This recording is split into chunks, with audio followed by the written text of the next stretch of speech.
Arratsaldeon guztioi, eskerrik asko hemen izateagatik, oroitu zen gonbidapenari erantzuteagatik. Eskerrik asko Mari Jose, eta udalekoak eta gainontzeko guztiak. Bueno, pues agradecer la asistencia y presentar a Fernando Mendiola, que ya estuvo en otra ocasión aquí, hace 5 años ya. Y bueno, ahora con motivo de la exposición Fronteras de Hormigón, Hormigoizko Mugak, que tenéis disponible al final en la sala del fondo y algunos paneles aquí también, pues nos viene a ilustrar porque él también ha sido coautor de esa exposición. Bueno, la relación con Fernando pues es cercana porque es de Santurtzi. Lo que pasa que está trabajando ya desde hace bastantes años en Navarra, en la Universidad Pública de Navarra. Su trabajo como historiador pues es muy interesante y la relación con la memoria histórica viene de lejos. Aparte de ser profesor, es también un activista de Memoria Arenbideak, una asociación, vamos a decir, hermana nuestra, pero mucho mayor que nosotros, y que ha presentado bastantes exposiciones y bastantes trabajos, y sobre todo que organiza el homenaje anual en Bidangot a los presos que estuvieron allí castigados en Batallón de Trabajadores, haciendo las carreteras, aquellas en aquellas condiciones que ahora volveremos a mencionar. Bueno, os dejo con Fernando y eskerrik asko etortzeagatik. Igual al final os diré que sobre la exposición hay unos libritos que han estado editados, unos folletos bien editados en euskera, castellano y francés, incluso tenemos alguno, pero los de castellano han desaparecido. Si alguien lee en euskera o en casa lee a alguien en euskera, os invito a que llevéis alguno, ¿vale? Eskerrik asko.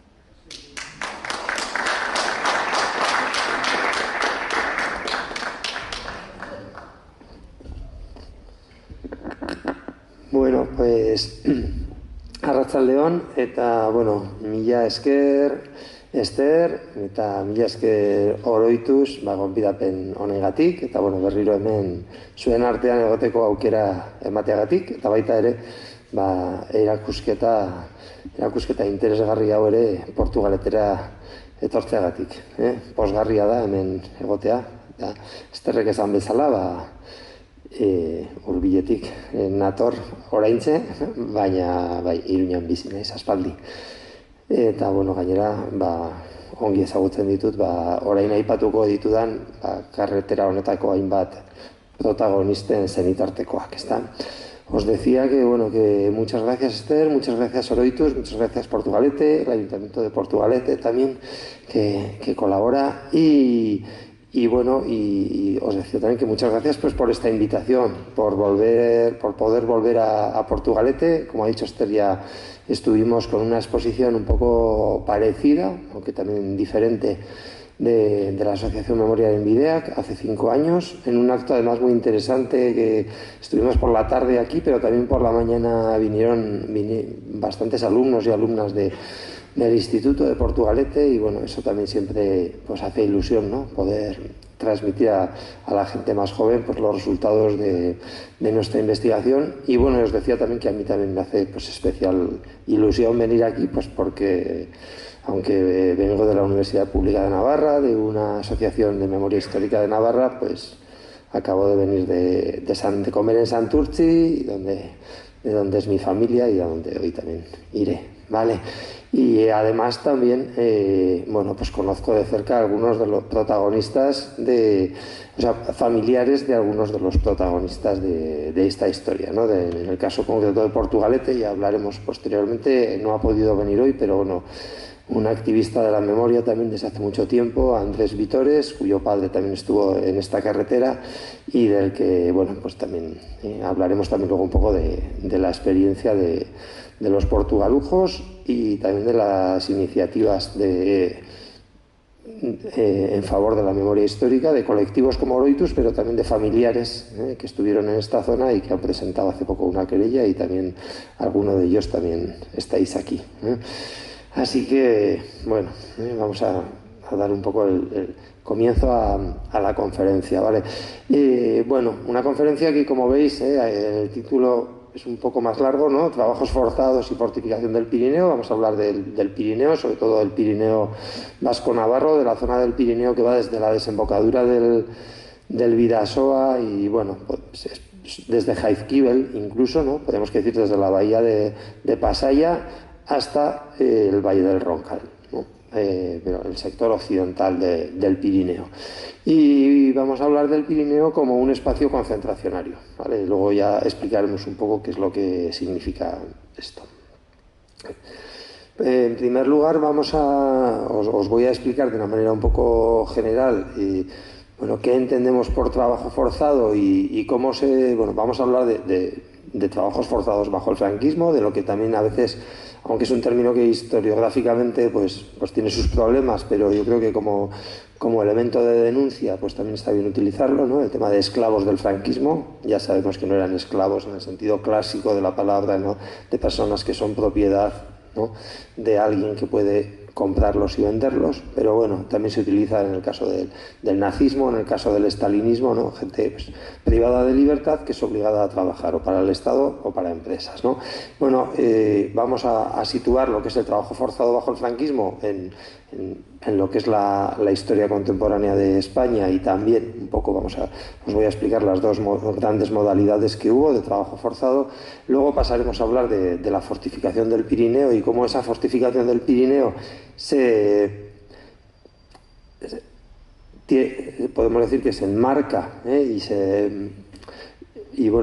al final es un espacio también del universo concentracionario del franquismo. Me voy a escapar un poco hasta la margen izquierda, ¿vale? Sabiendo que no es Pirineo, pero bueno, estando aquí yo creo que tenemos que hacer también un poco de mención a los trabajos forzados que hubo aquí en Portugalete y en Vizcaya. Y luego hablaremos un poco de la experiencia, de cómo sufrieron, ¿no? Esas dos primeras partes un poco más organizativas.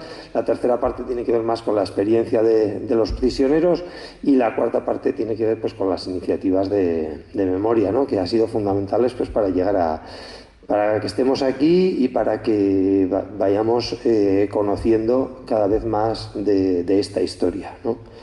Yo, como os decía Esther, soy historiador. Los historiadores tenemos nuestras propias caja de herramientas, ¿no? Por así decirlo, ¿no? Cada profesión tiene las suyas, pero todo el impulso que ha tenido la historiografía y todo el impulso técnico que hemos podido llevar a cabo no se hubiera podido llevar a cabo sin toda esa presión social, ¿eh? Que ha habido detrás, sobre todo por parte de las asociaciones y también cada vez más, aunque de una manera, ya comentaremos luego, también muchas veces incompleta, pero también que ha dado frutos interesantes pues por parte de las instituciones, ¿vale? Yo, de hecho, pues también ahora participo en el Fondo Documental de la Memoria Histórica de Navarra, que es una base de datos, luego os presentaré, en la que ahí están los nombres y apellidos, y podéis consultar también los datos de las personas que estuvieron trabajando en Navarra realizando trabajos forzados. Bueno, hablamos de esclavos del franquismo, vamos a hablar del franquismo hoy en día, ¿no?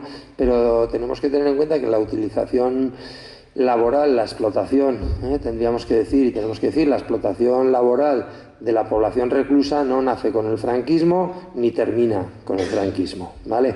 Y de hecho, bueno, pues yéndonos a épocas, a siglos atrás, pues son famosas esas imágenes, ¿no?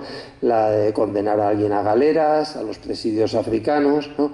Bueno, una serie de castigos que son más de antiguo régimen, podríamos decir, de antes del Estado liberal, pero que se mantienen un poco durante el siglo XIX. En el siglo XIX podemos decir que esa idea de castigar a la gente a trabajar va decayendo un poco, pero no desaparece, no desaparece en otras zonas de Europa y tampoco desaparece en el Estado español.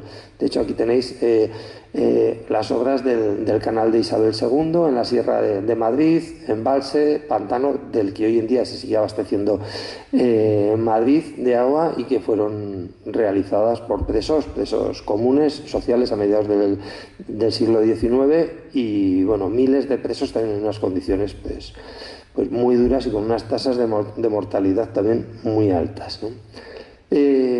Trabajos forzados dentro de los estados europeos, España no es una excepción, y también trabajos forzados que imponen estos estados europeos en sus espacios coloniales, ¿no? Que sabéis, ¿no? El siglo XIX progresivamente va habiendo una abolición de la esclavitud, los estados europeos se convierten un poco en adalides, ¿no? De poco a poco y no sin mucha polémica. En el caso español no es hasta 1885, ¿no?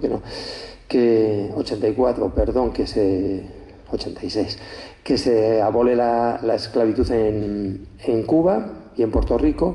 Y sin embargo, a la vez que van aboliendo la esclavitud, sin embargo, los estados europeos también van imponiendo modalidades de trabajo forzado en esos territorios coloniales que van conquistando, ¿vale?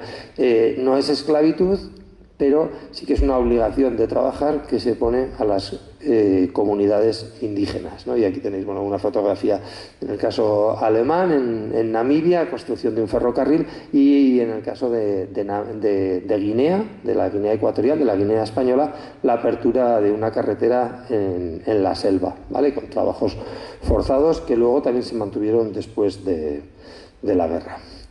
Vale, pero bueno, es verdad, ¿no? ¿Por qué hablamos tanto de esclavos del franquismo? Pues que en realidad sí que podemos decir que en el caso español, lo mismo que en el caso alemán, que en el caso de la Unión Soviética, podemos decir que esos mediados, esas décadas, las décadas de los años 30, 40 del siglo XX, pues asistimos a una eclosión del trabajo forzado, ¿no? Sobre todo ligado a la experiencia de la guerra, ya había habido también en la Primera Guerra Mundial, y sobre todo ligado a la experiencia de los sistemas dictatoriales, ¿eh?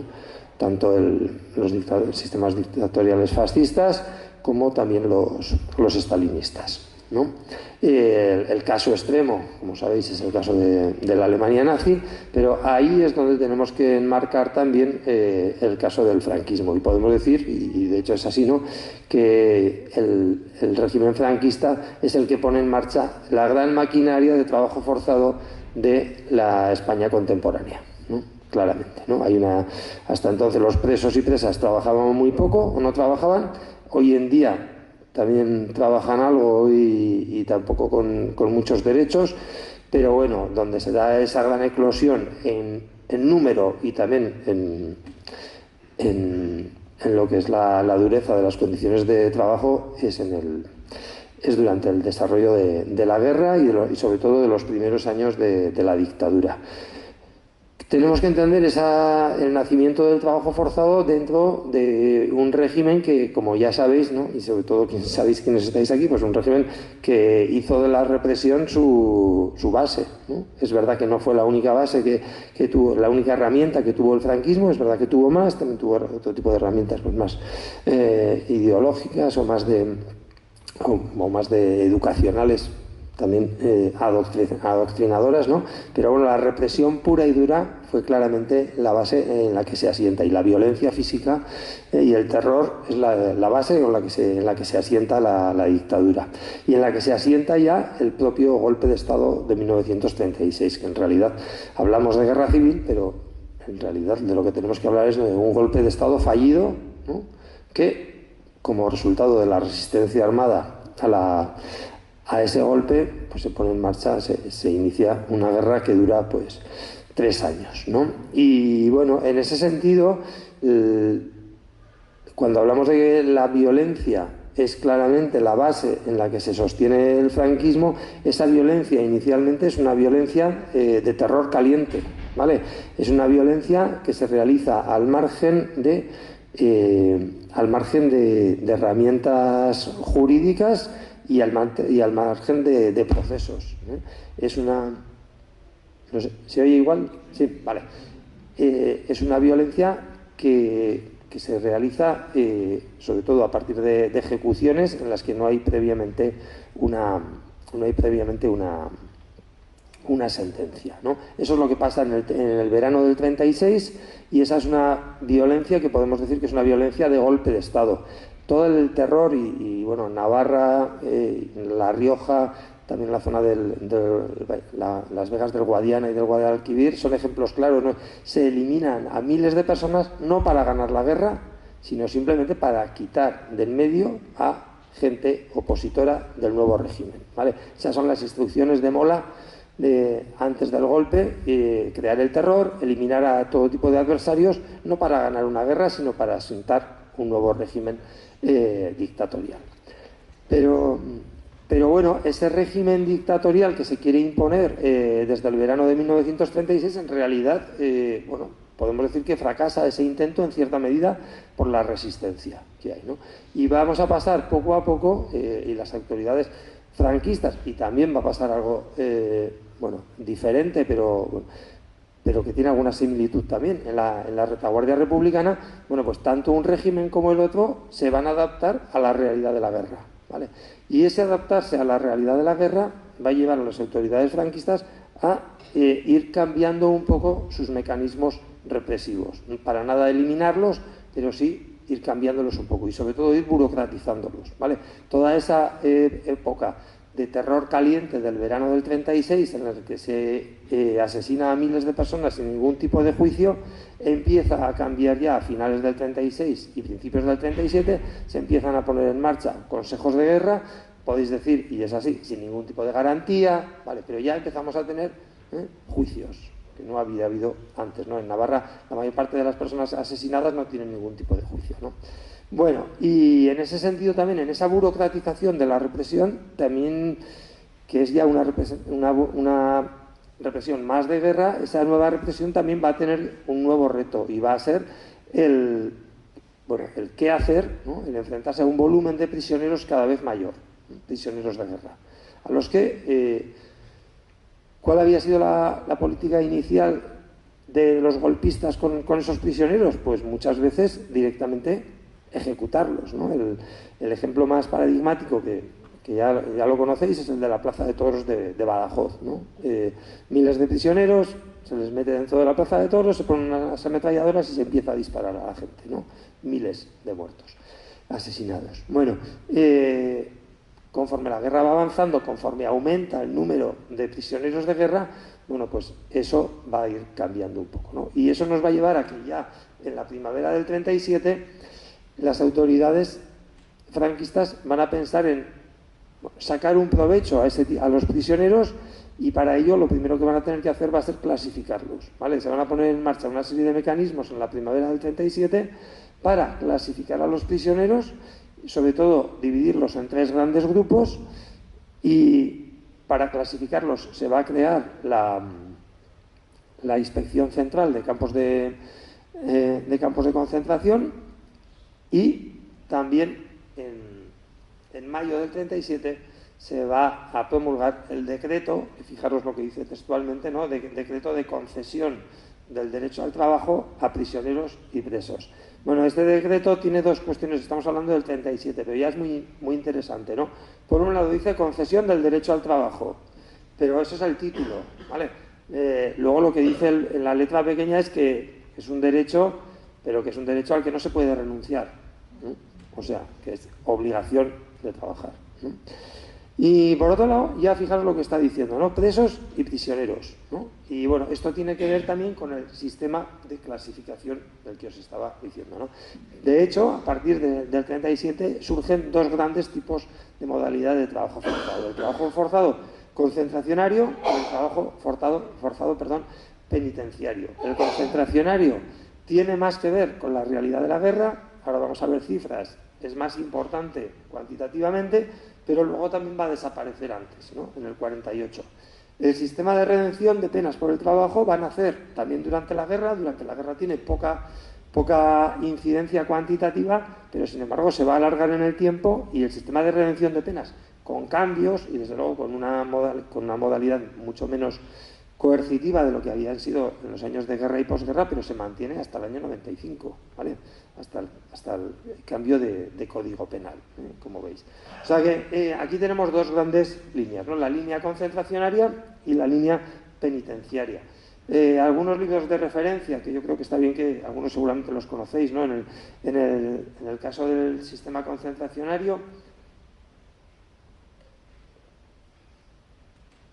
está el libro pionero de Javier Rodrigo, Cautivo, sobre los campos de concentración. Luego Edurne, Beaumont y yo publicamos el de Esclavos del franquismo en el Pirineo, y luego ha habido un joven investigador segoviano, pero que está trabajando con nosotros en la Universidad Pública de Navarra, Juan Carlos García Funes, que ha publicado hace poco un libro, que no os lo he puesto aquí, pero se llama Desafectos, el trabajo forzado concentracionario bajo el franquismo, y que es, bueno, hoy en día el libro de referencia sobre estas cuestiones, ¿no?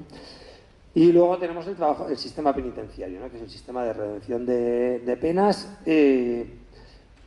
Udmaro Gómez como uno de los grandes autores, pero sobre todo hay que hacer referencia a la investigación que se hizo, que se llevó que se puso en marcha en Andalucía, en Sevilla, en torno al Canal de los Presos, el Canal del Bajo Guadalquivir, una iniciativa muy rigurosa intelectualmente y muy rigurosa historiográficamente, pero también, como os decía antes, ¿no?, muy asentada e impulsada por la movilización social y por el tejido asociativo, en este caso de las asociaciones de memoria histórica y un sindicato también en Andalucía. Y bueno, luego también os recomiendo las memorias de Nicolás Sánchez Albornoz, historiador, hijo del presidente de la República, de Claudio Sánchez Albornoz, y bueno, que estuvo trabajando, este joven estudiante ya en los años de 40, y está en la universidad, empieza a participar en actividades antifranquistas, es detenido y es enviado a trabajar a Cuelgamuros, al Valle de los Caídos, ¿no? Y bueno, es unas memorias muy interesantes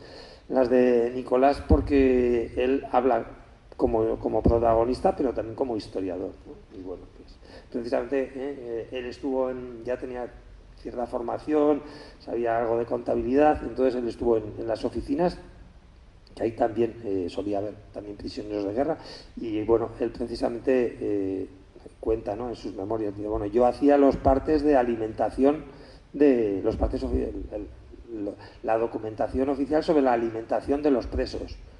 Bueno, y luego como historiador, ¿no?, lo que puedo decir es que esos son falsos, ¿no? Pero bueno, son falsos. Lo que se ponía ahí que comían los presos era una contabilidad paralela que servía para la corrupción y para el enriquecimiento de las autoridades de los destacamentos penales, las autoridades y también las empresas, ¿vale? Esto también nos lo dijo Luis Ortiz Alfao para el caso de Vidal, ¿vale?, un prisionero también que estuvo. Bueno,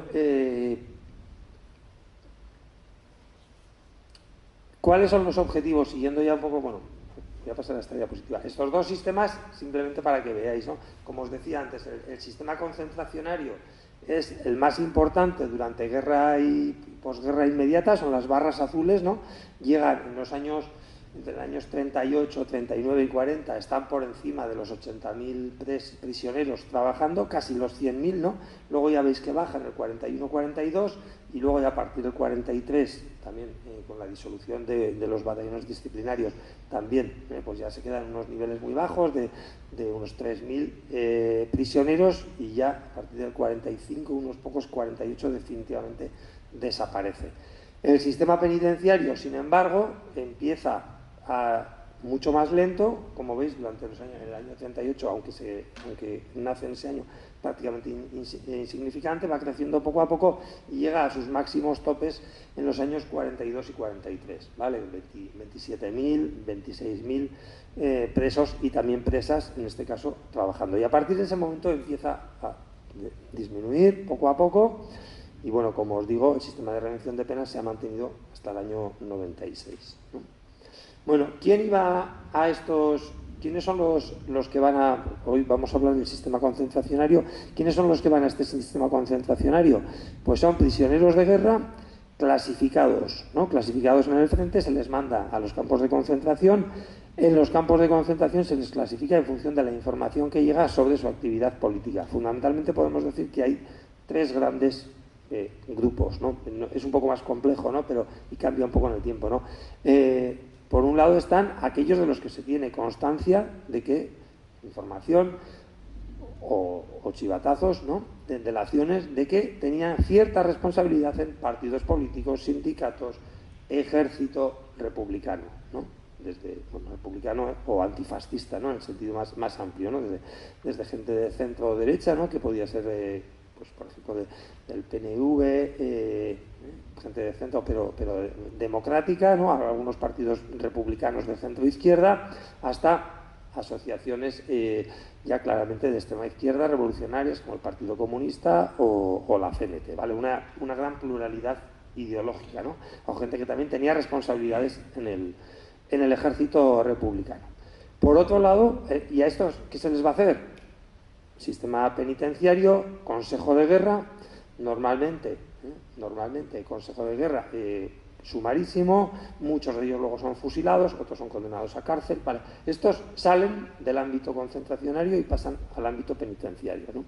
Luego tenemos otro gran grupo de soldados, que son soldados de leva, que simplemente estaban haciendo la guerra en el bando republicano, que no tienen ningún tipo de vinculación ideológica, o pueden tenerla, pero no ha dejado rastro, ¿no?, con las asociaciones o partidos políticos antifascistas, y que la mayor parte de ellos, sin más, lo que hacen las autoridades franquistas es, después de esa estancia en campos de concentración, se les recicla, por así decirlo, y se les pone a pelear en la guerra en el bando golpista, ¿no? Y en el medio van a quedar esos prácticamente 100.000 prisioneros de guerra que son clasificados como desafectos, ¿no? Y que son clasificados como desafectos a los que no se les va a acusar de ningún delito concreto, es gente que en principio, luego hay muchas excepciones, ¿no?, pero que en principio no ha tenido cargos de responsabilidad en ningún tipo de partido, sindicato o ejército. Podemos decir que son militantes de base, ¿no?, de este tipo de asociaciones, sindicatos, partidos políticos, simpatizantes, votantes, familiares de, ¿no?, que las autoridades, los que hacen los informes, tienen bien claro, ¿no?, que son gente de izquierdas, que son gente antifascista. Y bueno, y a estos 100.000 más o menos es a los que se les manda a batallones que dependen del sistema concentracionario, del sistema de trabajo forzado concentracionario, ¿vale?, desde que se forma durante la guerra.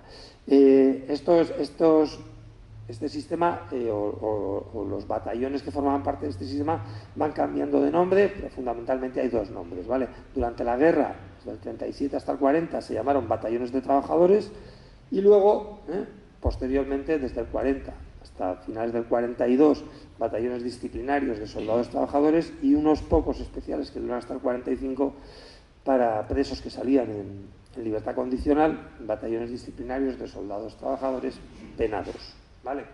Bueno, esto es un poco la explicación, que es un poco burocrática, que bueno, yo creo que es importante tenerla en cuenta, ¿vale? A esta gente que se les manda a los batallones, ¿qué es lo que se espera de ellos? ¿O para qué se les manda? Bueno, pues en el propio reglamento de los batallones del año 38 lo deja bien claro, ¿no? Y podemos hablar de dos tipos de objetivo, ¿no? Los dos primeros podemos decir que son claramente prácticos, utilitarios, económicos, y el otro podemos decir que es claramente mucho más ideológico o educativo, ¿no? En primer lugar, compensación en lo posible de la carga originada por la sustentación de los prisioneros. Bueno, ya que tenemos prisioneros, lo que os decía antes, ¿no?, en la primavera del 37, sobre todo a partir, ¿no?, del avance golpista en el frente norte, sobre todo a partir ya de la caída de lo poco que quedaba de Guipúzcoa, y de cómo poco a poco se empiezan a ocupar Vizcaya, pues cada vez más prisioneros, bueno, ya que les tenemos, no los vamos a meter en la plaza de toros, no los vamos a fusilar como se hizo en Badajoz. Pues si se les va a dar de comer, que se ganen la comida, ¿no? Compensar la carga originada por la sustentación. En segundo lugar, también otro objetivo económico, que reparen los daños y destrozos perpetrados por las hordas marxistas, ¿vale? La justificación ideológica de la guerra, ¿no? ¿Quién está destruyendo España? Las fuerzas leales a la República, ¿no? ¿Quién quema Guernica? ¿No? ¿Quién bombardea Guernica? Las fuerzas leales a la República. Entonces, esos que están destrozando España, que la reconstruyan, ¿vale? Ese es también un objetivo claramente propagandístico, y también de sacar partido económico, ¿no?, claramente de estos miles y miles de prisioneros. Y bueno, y además también utilizándolos propagandísticamente. No es casual que hubiera presos y prisioneros trabajando en Belchite, no es casual que hubiera prisioneros y luego presos trabajando en Guernica, ¿no? Vale, pero no solo eso, ¿vale? No es solamente una cuestión de sacar beneficio práctico, también es una cuestión de adoctrinar, ¿no? Y fijaros lo que dice el tercero de estos objetivos: conseguir la corrección del prisionero, proporcionándole medios y ocasión de demostrar sus propósitos y en todo momento su grado de rehabilitación moral, patriótico y social, adquiriendo el hábito de la profunda disciplina, pronta obediencia y acatamiento al principio de autoridad. Precisamente y muy especialmente en el trabajo, que aprendan a obedecer, sobre todo en el ámbito del trabajo, que olviden toda la tradición de defensa de derechos laborales, culturales, ¿no?, que había desarrollado el movimiento obrero en el Estado español desde décadas antes de la República, pero sobre todo que tuvo una eclosión también en los años republicanos, ¿no? Que se olviden de todo eso y que se acostumbren a vivir a vivir en el orden de la Nueva España, sobre todo en el trabajo. O sea que, como veis, esta estancia de los prisioneros en los batallones de trabajo forzado tiene, podemos decir, un doble objetivo, ¿no? Un objetivo práctico de sacar provecho de su trabajo, pero también un objetivo adoctrinador, ¿no? De intentar que cambien sus costumbres y, bueno, en principio que cambien su ideología. Yo creo que hablaremos luego.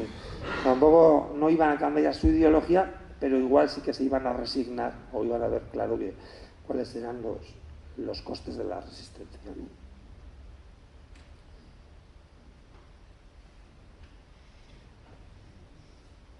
Bueno, y con esto pasaríamos ya un poco a hablar del Pirineo, ¿no? Y hablar de cómo se convierte el Pirineo en ese espacio concentracionario, ¿no? Para esto tenemos que tener en cuenta que estos batallones de los que os he estado hablando antes, los batallones de trabajadores, los batallones disciplinarios de soldados trabajadores, no son en sí mismos campos de concentración, ¿no? Eso también nosotros solemos ser un poco pelmas, también los historiadores y historiadoras, ¿no?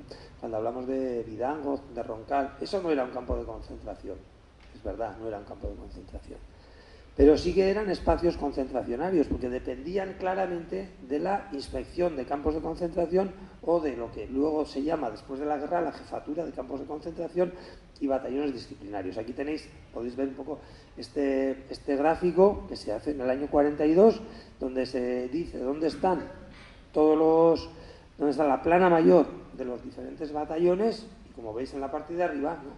La estructura que nos engloba es la jefatura de campos de concentración y batallones. Vale. Estos batallones durante la guerra habían tenido diferentes tipos de trabajo, no vamos a hablar ahora de eso, prefiero centrarme, ¿no?, en lo que es la parte del Pirineo, pero durante la guerra los prisioneros habían estado trabajando habían estado trabajando en minas, habían estado trabajando en fábricas, sobre todo habían estado trabajando en labores auxiliares al ejército. Muchos de ellos, y algunos de ellos de los que luego entrevistamos que estuvieron en Vidangoz, habían estado trabajando haciendo tareas de labores de fortificación y de atrincheramiento en plena guerra, en lo que sería tierra de nadie, ¿no? Tener que estar expuestos entre los dos, en la zona de frente, entre las fuerzas leales a la República y las fuerzas golpistas. Los golpistas les sacaban ahí a trabajar y, bueno, con el chantaje emocional que suponía eso para todo el mundo, ¿no? Porque los prisioneros, el ejército republicano les veía, lo lógico sería dispararles para que no trabajen haciendo trincheras sobre las que luego podían avanzar también las propias fuerzas franquistas, pero sin embargo si les disparaban sabían que estaban matando a compañeros suyos, ¿no? Y quienes estaban ahí trabajando sabiendo que siempre estaban trabajando para el enemigo, ¿no? Pero ahí de una manera especialmente cruel. Hay veces que efectivamente en esos espacios se daban iniciativas de fuga, pero bueno, os podéis imaginar que a la menor, ¿no? Y en más de una vez sucedió que, bueno, pues quienes se veía o se sospechaba que podían fugarse, pues eran directamente asesinados, ¿no? Bueno, eso es un poco lo que es la situación del trabajo durante la guerra. Claro, cuando termina la guerra, las prioridades para el régimen franquista cambian, ¿no? La guerra se ha ganado, pero no se ha ganado la tranquilidad militar. No se ha ganado la tranquilidad militar, primero porque sigue habiendo resistencia armada en el interior, ¿no? Porque fue la guerrilla antifranquista, los llamados maquis, pero también porque la situación geoestratégica en Europa, nada más terminar la guerra, pues era una situación muy inestable, en la que prácticamente todo el mundo sabía que la guerra mundial iba a estallar. No todo el mundo lo sabía porque la principal potencia que se estaba rearmando y estaba preparando la guerra era la Alemania nazi, ¿no? Que además ya había anunciado su participación en la guerra de España dentro de lo que era esa dinámica suya de intervención. Durante la propia guerra ya ocuparon una parte de Checoslovaquia. Bueno, todo el mundo sabía que la guerra estaba, también ocuparon Austria. La guerra estaba a punto de estallar, ¿no? Y en esa situación, una de las grandes preocupaciones de las autoridades franquistas va a ser la fortificación de las fronteras. No se sabe muy bien lo que va a pasar y entonces buena parte eso en el libro de Juan Carlos García Funes está muy bien explicado con mapas, de repente gran parte de los batallones de trabajadores son llevados a las fronteras. ¿Y a qué fronteras? Pues sobre todo a las fronteras más expuestas, ¿no? La frontera con Portugal no, de ahí no había mucho miedo, porque había una dictadura amiga. Se llevan a las fronteras con Francia, al Pirineo, y se llevan también a la zona del Estrecho, ¿vale? Del Estrecho de Gibraltar, en la que ahí está Gibraltar, y bueno, una zona también, la parte del norte de África, con la excepción de la zona española, es colonia francesa, en fin, ¿vale? Y eso de repente va a suponer que miles de prisioneros son trasladados, sobre todo en los meses de mayo, junio, julio de 1939, son trasladados al Pirineo. ¿Y a qué zonas del Pirineo? Pues a las zonas del Pirineo más vulnerables según los criterios del ejército franquista, ¿no? A las zonas en las que era más fácil pasar el Pirineo catalán y el Pirineo occidental vasco-navarro, ¿vale? El Pirineo aragonés central pues es mucho más... también hubo ahí batallones de trabajadores, sobre todo en las zonas de Canfrán, en las zonas de Pasos, ¿no? Pero la propia montaña también pues hacía más de barrera, ¿no? Y bueno, y es en esa situación entonces en la que nos vamos a encontrar que el Pirineo occidental, el Pirineo vasco, se convierte ya en un espacio concentracionario. No porque hubiera muchos campos de concentración, que no había muchos, había campo de concentración en Pamplona, también había algún campo de concentración en Guipúzcoa, pero lo que sí que va a haber son decenas de lugares donde batallones de trabajadores y luego batallones disciplinarios de trabajadores están trabajando, ¿vale? ¿Qué es lo que van a hacer en el Pirineo estos trabajadores? Pues lo que van a hacer, sobre todo van a hacer obras de dos tipos, por un lado van a hacer, tenemos aquí lo que llamaríamos búnkeres, obras de fortificación. Tenéis aquí un búnker, una fotografía bonita, ¿no? El Monte Azcua encima de Echalar, ¿no? Y bueno, hay decenas, centenares de estructuras como estas en todo el Pirineo, ¿vale? Ahora ha vuelto, ¿no? Bueno, ahora mejor. Vale. Y bueno, hay muchísima documentación en el archivo militar de Ávila sobre estas estructuras de defensa. Como veis aquí abajo, pues hay muchos planos, pero incluso hay también para los aficionados a la montaña, ¿no? Nos encontramos con dibujos muy bonitos, con perfiles, ¿no? De estos que salían antes también en Pirenaica y en otras revistas de montaña, ¿no? Y bueno, pues el ejército lo que quiere es dominar el territorio y controlarlo, ¿no? Por un lado, por lo tanto, ahora parece que se ha ido otra vez. Bueno, se me oye bien, de todos modos, al final. Vale, lo que os decía, espacios de fortificación, lo que llamamos coloquialmente búnkeres, pero bueno, que dentro del argot militar pues son diferentes, hay una tipología bastante diferente. En el caso de Vera de Bidasoa, además precisamente un compañero vuestro, Aurelio Gutiérrez, también santurzano, ¿no? Pero también muy colaborador de Oroitus. Bueno, pues él también estuvo un tiempo viviendo en Vera y él pues localizó en Vera, en el monte, todos los búnkeres que había ahí, ¿no? Pero bueno, además de búnkeres, otra de las necesidades que tuvieron las autoridades fue la necesidad de poder trasladar grandes contingentes de tropa, de soldados, de un valle a otro, ¿vale? Y para eso se encuentran con un espacio, el espacio pirenaico, que ya tiene carreteras de los años 30, o sea, carreteras sin asfaltar, ¿vale? Pero carreteras de suelo firme por las que pueden circular automóviles y también camiones, ¿vale? Pero son muy pocas esas carreteras, ¿vale? Es que hoy en día las llamaríamos pistas más que carreteras, ¿no? Y además esas pistas no estaban hechas, esas carreteras no estaban hechas con una mentalidad militar, eran carreteras que estaban hechas sobre todo siguiendo la lógica de la vida económica y social de los valles del Pirineo. Y sobre todo en la zona, eso es muy claro, en la zona central y oriental de Navarra, eran carreteras que iban de norte a sur, ¿no? Siguiendo el curso de los ríos.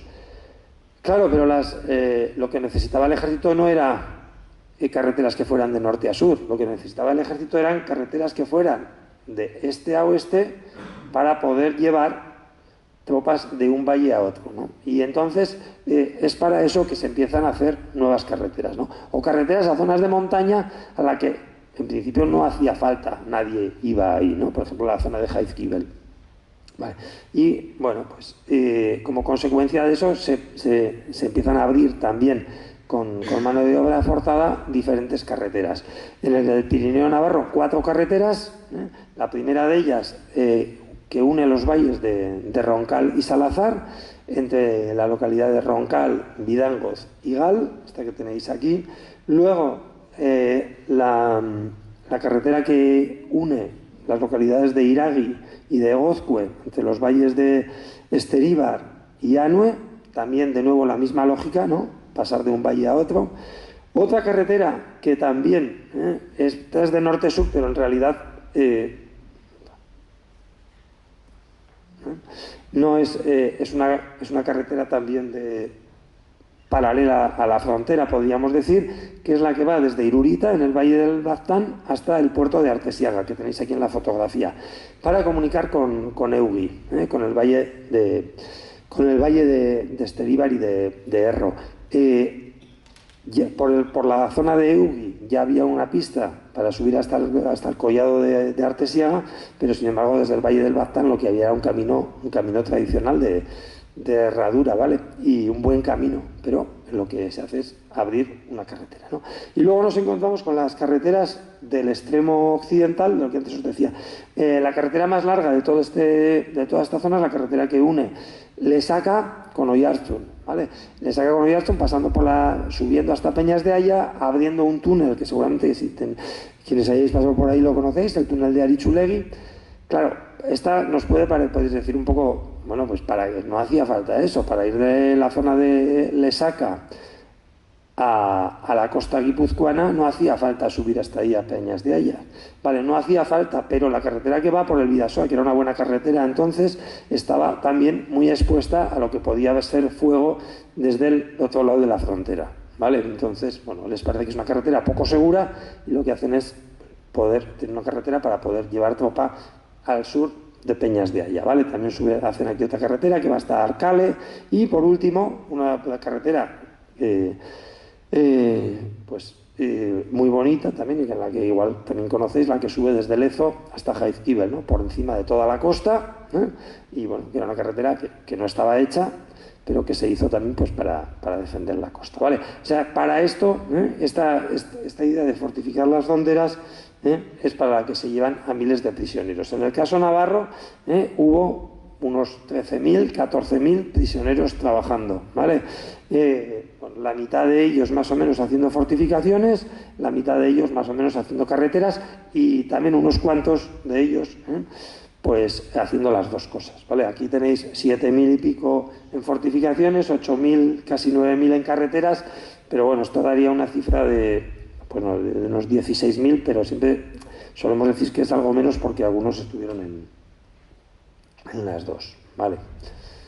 Bueno, tenéis aquí algunos planos, ¿no?, de toda esta estructura defensiva, el Valle del Salazar, y bueno, y en el marco de esta construcción de las fortificaciones es también la exposición, ¿no?, que podéis ver aquí, ¿no?, la exposición de fronteras de hormigón, en la que además lo que se hace, y está muy bien, ¿no?, es comparar, a pesar de que son muy diferentes, también tienen elementos de comparación, dos estructuras defensivas que se juntan justo en la desembocadura del Bidasoa, ¿no?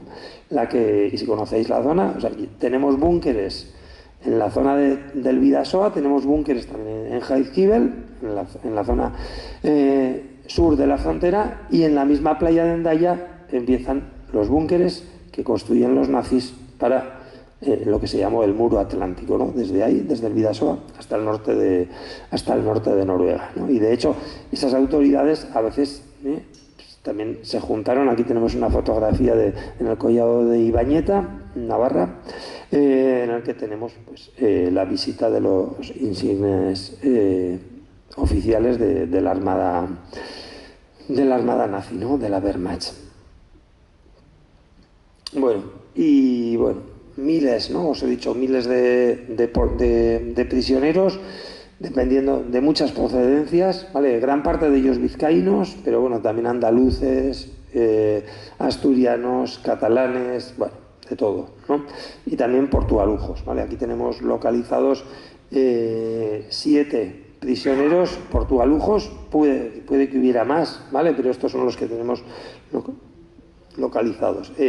La mayor parte de ellos estuvieron trabajando en la carretera que une los valles de Roncal y Salazar, pero también 2 de ellos estuvieron trabajando en la carretera de Lesaca, ¿vale? Los datos los podéis ver y también os diría que los podéis corregir, ¿no? En la página web del Fondo Documental de la Memoria Histórica. Estos datos en principio se vaciaron también con mucho trabajo militante y voluntario por parte de gente y colaboradores y colaboradoras de la Asociación Memorial en Videac, pero luego ya fueron volcados a la base de datos que tenemos en la universidad pública y bueno, ahí están, ¿vale? Buscáis en Google el Fondo Documental de la Memoria Histórica en Navarra y ahí podéis buscar por localidades, por tipo de castigo, y ahí también tenéis los datos de estas personas, ¿vale? Y aquí tenemos también las fotografías, como os he dicho antes, ¿no?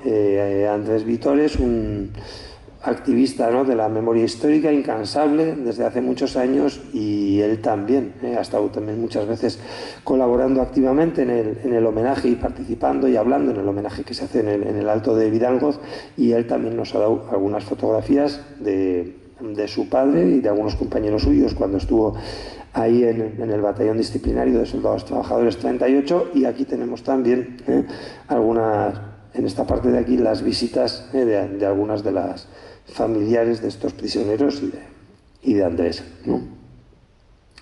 Bueno, como os decía, esto es el Pirineo, pero también la margen izquierda fue parte de ese universo concentracionario y penitenciario, ¿vale? Hubo más de 600 prisioneros y presos trabajando en la industria vasca, en diferentes fábricas, y bueno, entre ellas una de las más importantes, la naval, en Sestao, con varios centenares de presos trabajando. También la Baco Wilcos, con menos, y bueno, y también otras, ¿no?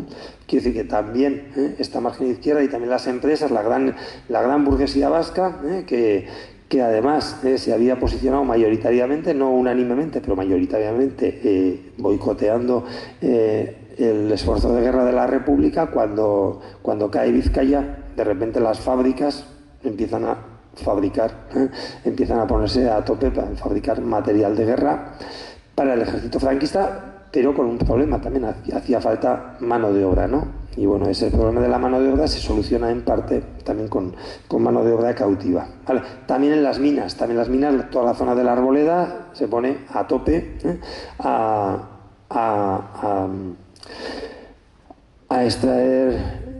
extraer mineral para las fábricas de la margen izquierda, pero también para la Alemania nazi, que se está rearmando y que necesita también mineral. Y aquí hubo más, ¿vale? Aquí hubo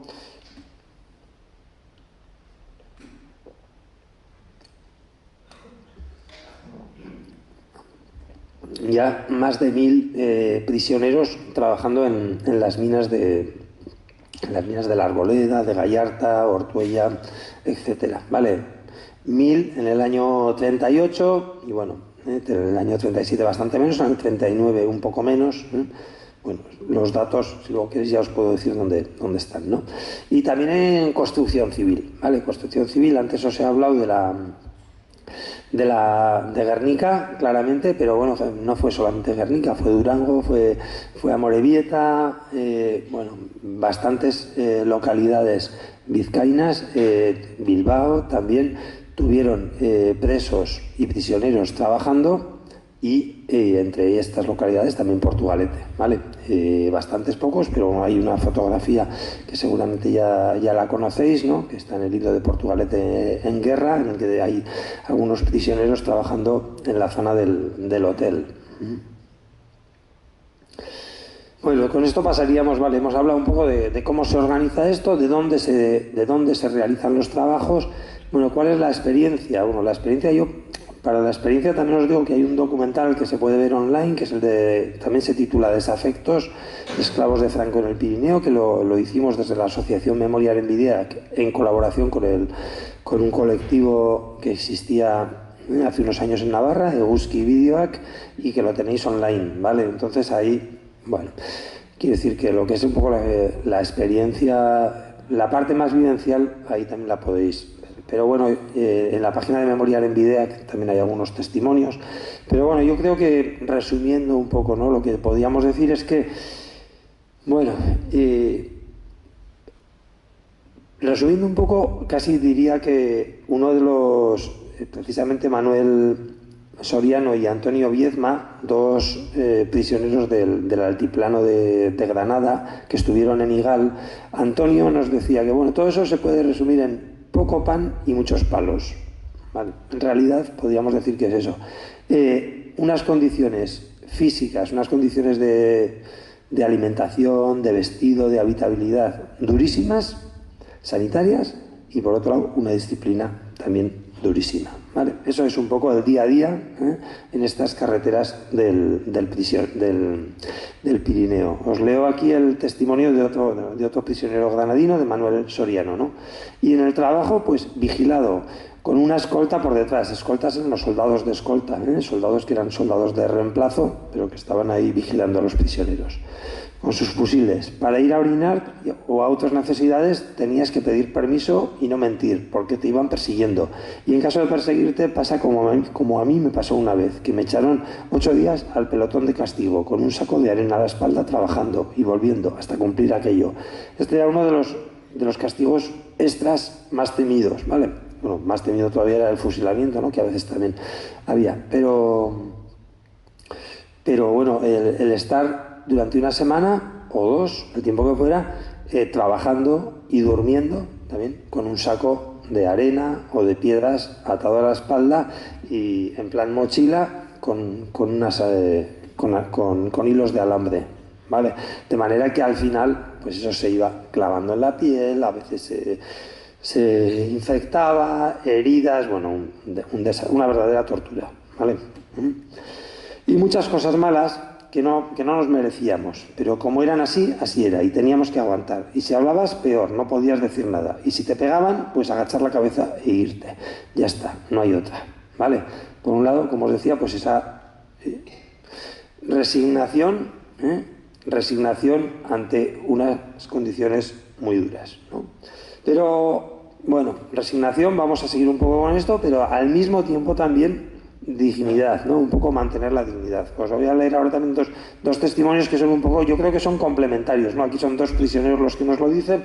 Otro prisionero granadino, Andrés Millán, ¿no? Dice: los ánimos los teníamos perdidos, como un ganado que se ha mojado y que el pastor le ha pegado. Ánimos no tienes ninguno, no tienes defensa, estás tan acobardado que es igual que te hagan una cosa que otra.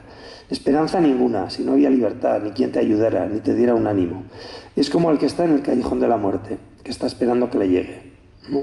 Bueno, también hay que decir que bueno, las experiencias fueron comunes, pero la estancia en el Pirineo fue especialmente dura para los prisioneros andaluces, ¿vale? Por un lado por el clima, por lo menos acostumbrados que estaban a la lluvia y al frío, pero también porque sus familias estaban más lejos. En el caso de los prisioneros vizcaínos a veces sí que hubo visitas, luego hablaremos de ello, ¿no? En el caso de los prisioneros andaluces no hay visitas, ¿vale? Es curioso también, no hay prácticamente fotografías, ellos no guardaban fotografías, muchos prisioneros vizcaínos sí que guardaban fotografías, ¿vale? Así que está claro que lo pasaron peor, los andaluces. Tenemos aquí otro testimonio de Félix Padín, bilbaíno, anarquista de la CNT, y fijaros lo que dice también, ¿no? Te veías rebajado, te veías, no sé qué, por una cosa u otra te querían eliminar, o por hambre o trabajando, a ver si se te bajaba la moral o perdías la dignidad. Yo por lo menos no, y como yo, muchos. En los ratos que nos juntábamos nos dábamos moral y no nos dejábamos caer. Fruto de ello es que se sigue, yo por lo menos sigo, y como yo creo que hemos seguido muchos. No llegaron a matarnos la moral ni perder la dignidad, hemos seguido tiesos. Vale, Félix Padín era militante anarquista en los años 30 y murió poco antes, no sé si en el 2016, no sé si en el 16, o así, o 15, siendo militante de la CNT. Vale, toda la vida, incansable y bueno. Vale, y bueno, hemos hablado un poco de estas posibilidades de resistencia. La resistencia muchas veces, como nos decía Félix, ¿no? Simplemente juntándose entre ellos, dándose moral, intentando mantener la dignidad. Otra de las posibilidades de resistencia que a veces se intentaba era la fuga. En realidad fugarse no era tan difícil, porque es muy difícil, lo que se dice, ¿no? Poner puertas al campo, ¿no? Esta gente que estaba trabajando en el monte. Pero bueno, no era tan difícil, pero el riesgo era muy claro, ¿no? Y aquí tenemos, por ejemplo, el caso de Cecilio Gallego, un prisionero extremeño que estaba en Roncal y al que le pillaron justo cuando estaba escapándose y directamente ahí le asesinaron. Y bueno, aquí en 1939, y aquí tenéis una fotografía luego fue enterrado en la fosa común en el cementerio civil de Roncal. Y bueno, ahí estuvo hasta que bueno, la familia se puso en contacto con nosotros, con el ayuntamiento, y bueno, se pudo hacer la exhumación, también gracias a la labor de Aranzadi, y la familia recuperó los restos pues hace unos años, ¿no? Pero bueno, también en los sitios en los que había guerrilla antifranquista, sobre todo en Andalucía, en la cordillera cantábrica, en algunas zonas de Levante, ahí otra de las posibilidades que intentaron los prisioneros era escaparse para unirse con la guerrilla, pero bueno, os podéis imaginar también, escaparse también era escaparse, pero era, bueno, al final estando prisionero, la vida más o menos, no del todo, porque hubo unos cuantos que murieron por enfermedad, pero la vida podemos decir que estaba más asegurada. Pero claro, escaparse pues era jugársela, escaparse a dónde, ¿no? Unirse a la guerrilla también era pues también riesgo de muerte, ¿vale? Y bueno, para eso pues fundamentar la solidaridad familiar, ¿vale? La solidaridad familiar que podía ser de diferentes maneras. La comunicación, desde luego, era difícil. Aquí tenemos la fotografía de una carta que quedó retenida en el archivo municipal de Roncal. Pone ahí censura militar. Al prisionero que la mandó, que era de Orihuela, le pillaron que el sello estaba reutilizado. Bueno, yo creo que cuando éramos estudiantes yo también ya reutilizábamos los sellos, ¿no? Mojándolos un poco y quitándoles la tinta. Esto también lo hacían los prisioneros, pero porque además no tenían casi dinero, ¿no? Para sellos tampoco, pero hasta le pillaron y ahí se quedó, ¿no? Y precisamente en la carta le decía a su hermano que no escribía más porque no tenía dinero para sellos, y precisamente ahí se quedó esa carta y le preguntaron a ver por qué lo había hecho. Y ahí estaba, ¿no? El expediente, pero bueno, una multa extra y castigo extra por reciclar los sellos, ¿no? Y por otro lado, la preocupación por unas familias en las que en muchos casos de estos prisioneros y también en otras familias represaliadas que subsistían sobre todo gracias al trabajo de las mujeres, ¿no? Fijaros lo que decía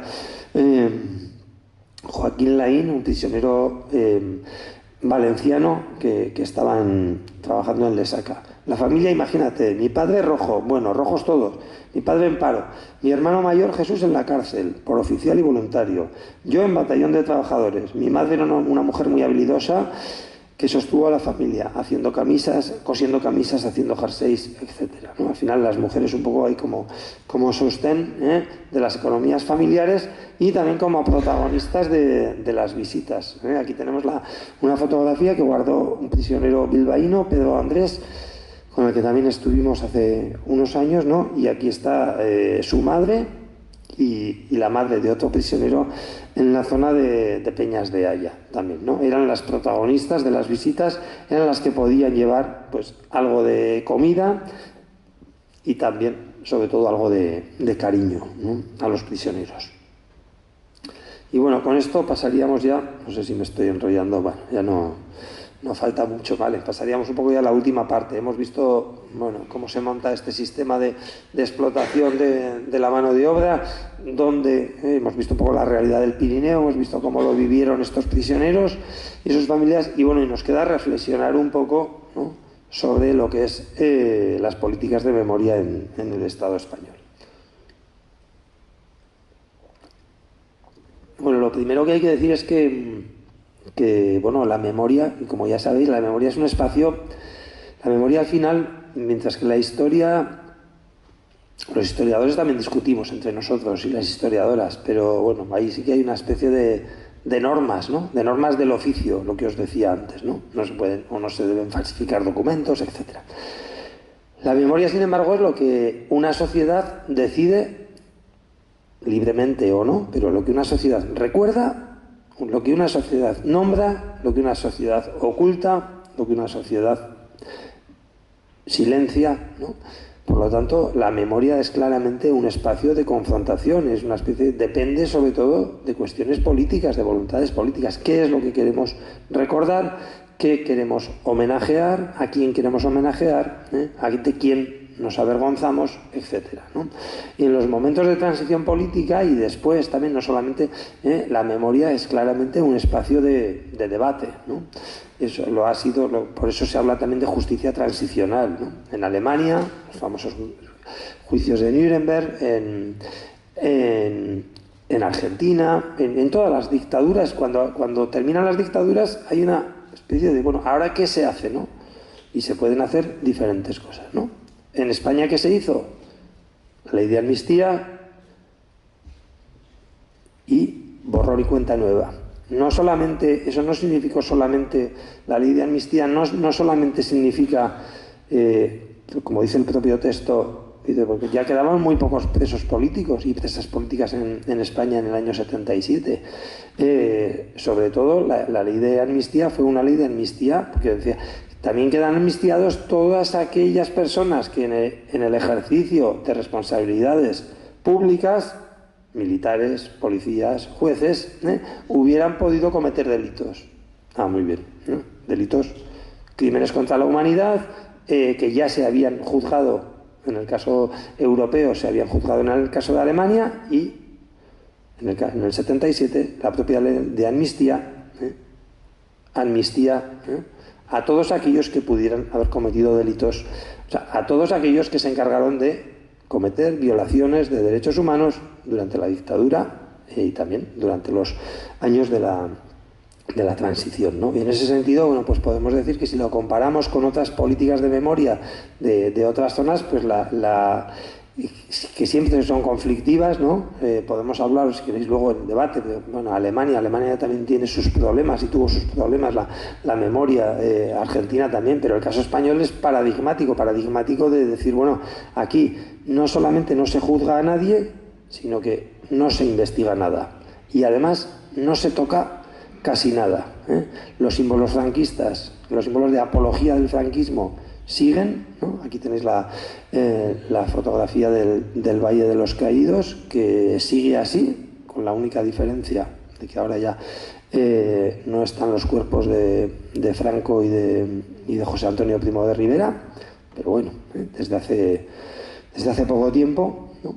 Y bueno, para lo que sirvió y para lo que luego hablaremos también, para lo que sigue sirviendo la ley de amnistía, es no solamente para que no se castigue a nadie, sino que para no se investigue, ¿no? Porque en otros casos se podía haber optado también por investigar y luego no castigar.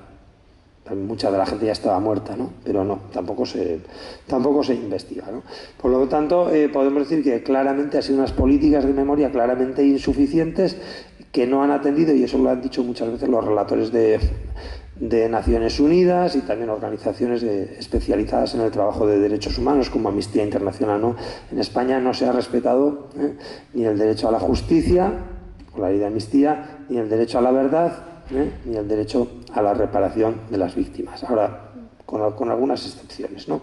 Desde luego, en el caso del derecho a la verdad, una política de apertura de archivos lentísima y limitadísima, y todavía hoy en día se sigue discutiendo, y no sé si este gobierno lo sacará adelante o no, porque es una de esas viejas asignaturas pendientes. Ahora parece que están otra vez volviendo a negociar la reforma de la Ley de Secretos Oficiales del año 68, ¿no?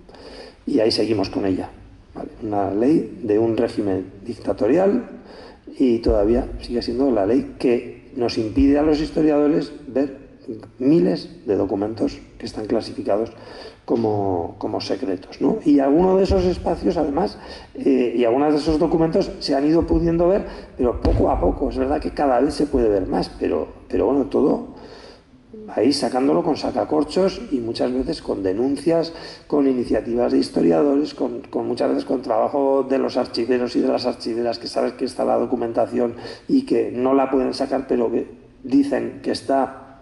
Y gracias a eso luego hay iniciativas, ¿no? Como pasó con toda la documentación del Tribunal de Cuentas, en las que están los partes de todos estos batallones. Bueno, pues esto lo empezamos a ver.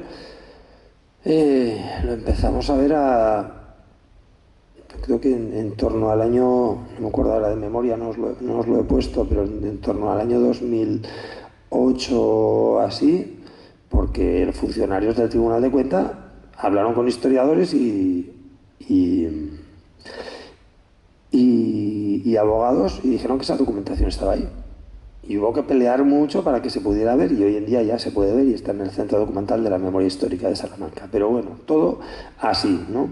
Y bueno, y luego también, claramente, una falta de señalización de los espacios, ¿no? El derecho a la verdad también tiene que ver no solamente con el derecho a investigar, sino con el derecho a que la sociedad conozca, ¿no? La mayor parte de los espacios, y si nos vamos ya al tema de los trabajos forzados, la mayor parte de los escenarios de trabajos forzados en el Estado español siguen siendo lo que una investigadora, también fotógrafa, denominó cartografías silenciadas. Aquí no ha pasado nada. Y eso vale también para la margen izquierda y vale también para la Arboleda, en los que nos encontramos paneles interesantísimos sobre los aspectos técnicos de las minas, paneles interesantísimos sobre las huelgas mineras, paneles interesantísimos sobre la vida cotidiana, la vivienda, el trabajo de las mujeres, y sin embargo no nos encontramos paneles sobre el trabajo de los prisioneros, y no nos encontramos paneles diciendo que las empresas de aquí formaron parte del sistema concentracionario y que todos esos montes eran parte de nuestro sistema concentracionario, y las industrias también que también han ido desapareciendo, ¿no? Bueno, vale, cartografías silenciadas, pero también cartografías sobre las que cada vez va habiendo más señalización, ¿no? Y sobre todo, ¿por qué va habiendo señalización? Pues va habiendo señalización en los sitios en los que la sociedad civil se mueve, ¿eh?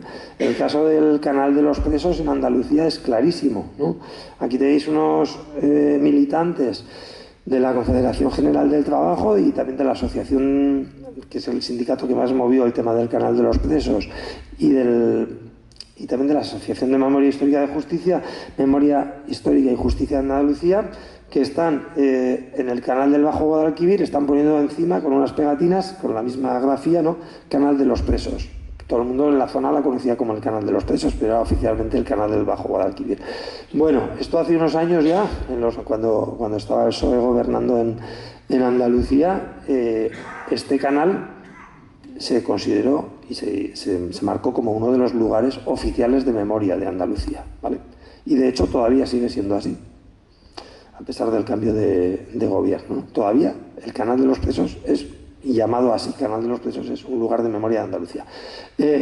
No hay muchos, pero bueno, ya en Andalucía en esos años se avanzó bastante, se avanzó sobre todo gracias, ¿no?, al trabajo de las asociaciones, ¿no?, y a la presión de las asociaciones.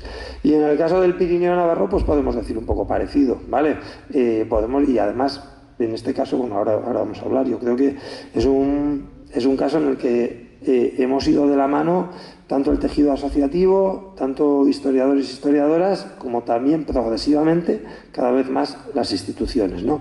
Y gracias al trabajo que se empezó a hacer desde el año 2004, aquí tenéis una fotografía del primer homenaje que se hizo en el acto de Vidangoz, en el que hubo 14 prisioneros vivos entonces, ¿no?, que vinieron y decenas de familiares, ¿no? Desde entonces todos los años se hace un homenaje. Oroitus algún año ha montado también un autobús, y otros años también habéis venido sin autobuses, y bueno, como os decía antes, y Andrés Vitores pues ha estado muchos años ahí al pie del cañón, casi todos los años, mientras la salud se lo ha permitido, pues ha estado viniendo también con Carmen, con su compañera. Y bueno, en otras zonas, en el Alto de Artesiaga también existe una escultura que se inauguró en el año 2009, también a iniciativa de Memoria en Bideak, de una asociación de historiadores y historiadoras, el Instituto Jerónimo de Ustariz, también colaboración del Ayuntamiento de Baztán, en esos años también una pequeña subvención del Ministerio de la Presidencia. Y bueno, poco a poco se ha ido avanzando, y bueno, implicación también de la comunidad educativa, de la Escuela de Roncal. Aquí tenéis unos trabajos que hicieron alumnos y alumnas de primaria, ¿no? A veces parece que la cuestión de la memoria histórica solamente se puede tratar en el bachillerato, ¿no? Bueno, pues estos son alumnos y alumnas de primaria que trabajaron precisamente, además, esa escuela, que es la escuela que ha sido de Roncal hasta hace muy pocos años. Seguramente, si habéis visto, la conoceréis, está al lado del río, es un edificio muy bonito. Bueno, hace poco ya se había quedado un poco obsoleta a nivel, bueno, tenía deficiencias, ¿no?, como espacio educativo, y se ha hecho un edificio nuevo, pero bueno, ahí está, ¿no? Y los alumnos en esa escuela fue el lugar de cautiverio, y los alumnos y alumnas de esas escuelas pues hicieron también este trabajo, ¿no? Y bueno, en ese sentido,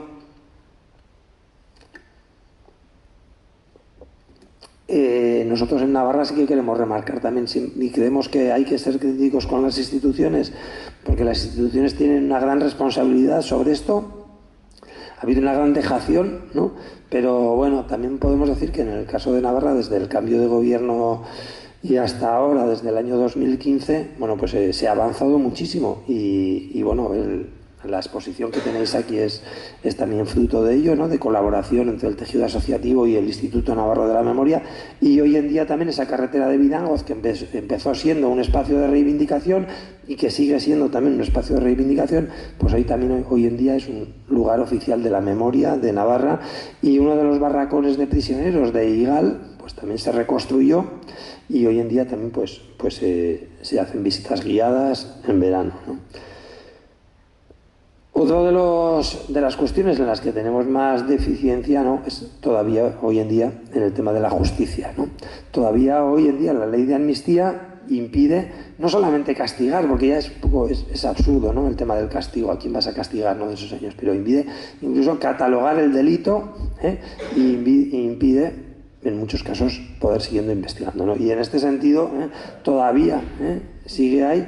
Y en el caso de la justicia podemos decir y del trabajo forzado, es especialmente grave que no se haya exigido a las empresas que se beneficiaron del trabajo forzado ningún tipo de responsabilidad.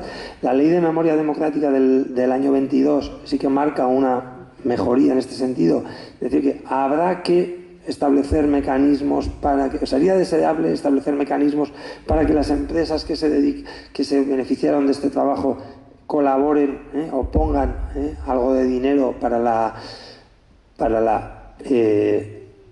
no la reparación, porque ya hoy en día prácticamente no queda a quien reparar, pero sí por lo menos iniciativas de divulgación de todo esto. Esto es lo que se hizo en Alemania con una ley en el año 2000, en la que se obligó a todas las empresas e instituciones, también a la Iglesia Católica, a colaborar, a poner dinero para visibilizar el trabajo forzado. En el caso español, la ley del 22, la ley de memoria democrática, sí que marca ese deseo, pero no se ha llevado a la práctica hasta ahora. Y la ley de memoria democrática, memoria histórica de la Comunidad Autónoma Vasca, aprobada recientemente, no dice nada de esto tampoco, ¿no?, de lo que son la responsabilidad empresarial, y tampoco la posibilidad de catalogar el trabajo forzado como se catalogó ya en Europa hace años desde Nuremberg como un crimen contra la humanidad, ¿no? Y en ese sentido yo creo que es importante, ya vamos terminando, ¿no?, remarcar un poco otra vez el papel de la sociedad y el papel de las familias de las víctimas. En este sentido, bueno, pues el caso de la carretera de Vidangoz ha sido la primera iniciativa del Estado español en la que se ha puesto una querella directamente relacionada con el trabajo forzado, ¿no? Varios familiares de diferentes localidades, sobre todo vizcaínas, que es con la gente que hemos tenido más contacto con el paso de los años, ¿no? Y bueno, aquí tenéis también una vez más a Andrés ahí en una aparición en prensa, ¿no?, porque fue una de las, en el caso de Portugalete, él fue la familia que firmó la querella, pero otras familias también de otras localidades, aquí también estáis, ¿no?, de Santurtzi, también bueno, pues de otras zonas como, me voy a acordar ahora de memoria, de Baquio, de Berango, de Berriz, Bilbao, Guernica, Laudio, Zumaya, bueno, y se presentó, y qué es lo que de momento, qué es lo que han dicho los tribunales, aunque todo esto se va a seguir recurriendo, que no se puede calificar como crimen contra la humanidad, que no se puede ni siquiera abrir una investigación judicial, porque la ley de amnistía ya da por prescritos estos hechos, ¿no? Una vez más, el peso, ¿no?, que parece una ley, pues ahí sigue, ¿no? Pero bueno, estamos, como os digo, lo importante son las iniciativas de la sociedad civil, y en ese sentido, pues también ha sido una satisfacción para Memoria Arenbideak, pues el hecho de que bueno, que haya habido familiares que os hayáis animado a participar en todo esto, ¿no? Y bueno, nosotros solemos terminar también diciendo, y algo que hacemos todos los años en los homenajes de Vidango, ¿vale? Memoria para conocer el pasado, memoria para satisfacer los derechos a la verdad, justicia y reparación, pero memoria también para poner en marcha garantías de no repetición. Y en este sentido, bueno, pues tenemos que decir que el panorama hoy en el mundo es preocupante a todos los niveles, ¿no? Especialmente cuando estamos viendo un nuevo genocidio televisado, ¿no?, contra el pueblo palestino en Gaza. Pero bueno, en cuanto al trabajo forzado, pues también no existe esclavitud como se llamaba antes, ¿no?, pero según la Organización Internacional del Trabajo, más de 20 millones de personas en el mundo son víctimas del trabajo forzado. ¿Quiénes? Sobre todo migrantes, que son víctimas de las leyes de extranjería y de la situación de vulnerabilidad en las que les dejan las situaciones de las leyes de extranjería. Les necesitamos para trabajar, pero les queremos con menos derechos. Eso es lo que está haciendo Europa, ¿no? Es mentira que se cierran las fronteras no se cierran, las fronteras se regulan, pero que sigan viniendo porque seguimos necesitándoles para trabajar, ¿no? Y mujeres, ¿vale? Todas las redes también, que muchas veces sobre todo mujeres migrantes vinculadas a las redes de prostitución, ¿no? Y en ese sentido, bueno, pues nos gusta también terminar haciendo una referencia a lo que son las fronteras hoy en día, ¿no? Las fronteras, este espacio concentracionario que podemos ver en las diapositivas en la exposición del que hemos hablado, si quienes habéis venido al Pirineo Navarro, es un espacio hoy en día, podemos decir, es un espacio amable, espacio de montaña, ¿no? Es un espacio bonito, ¿no? Pero al mismo tiempo las fronteras son espacios fortificados. Podemos decir que esos Pirineos de los años 30, 40 se han trasladado al Mediterráneo, ¿eh? Que esa fortificación del Pirineo, esos búnkeres, ya no son las vallas de hoy en día, ¿no? Y es ahí donde están muriendo miles de personas año a año. Pero fijaros que cuando empezamos a hacer esta investigación no hablábamos de esto, pero hemos tenido que hablar, porque otra vez el Pirineo y otra vez el Bidasoa está siendo hoy en día un espacio de control migratorio en el que Francia, saltándose la legislación europea del Tratado de Schengen, hace controles en las fronteras, controles racistas, ¿no? Podemos pasar por ahí perfectamente, pero ahí están los gendarmes. Si eres blanco o blanca, no te paran, pero si eres de color, ¿no? Pues entonces, sí, y eso está llevando a los migrantes a tener que lanzarse al monte, a tener que lanzarse al río, y ya varios de ellos han muerto en los últimos años, en el Bidasoa, ¿no? En ese espacio que ya parecía que era también un poco de postal, ¿no? De esa frontera que lo que era antes. Y bueno, pues eso es lo que intentamos hacer todos los años en la Asociación Memorial en Bidea, vincular también la memoria de esa vulneración de derechos humanos en el pasado con la exigencia del respeto a los derechos humanos en el presente. Y sobre todo en relación al mundo del trabajo, ¿no? Porque es una memoria del trabajo forzado, y también en el mundo, en el ámbito de las fronteras, porque es una memoria de la fortificación de las fronteras. Y bueno, en ese sentido, pues siempre Oroitus siempre ha estado ahí, familiares de trabajadores forzados de Portugalete y también de otras localidades de Vizcaya, pues también siempre habéis estado ahí, y os invitamos a que sigáis viniendo. El año a finales de junio siempre se hace el homenaje, y bueno, pues estáis invitados e invitadas. Así que nada, mila esker, eta nahi duzuen arte.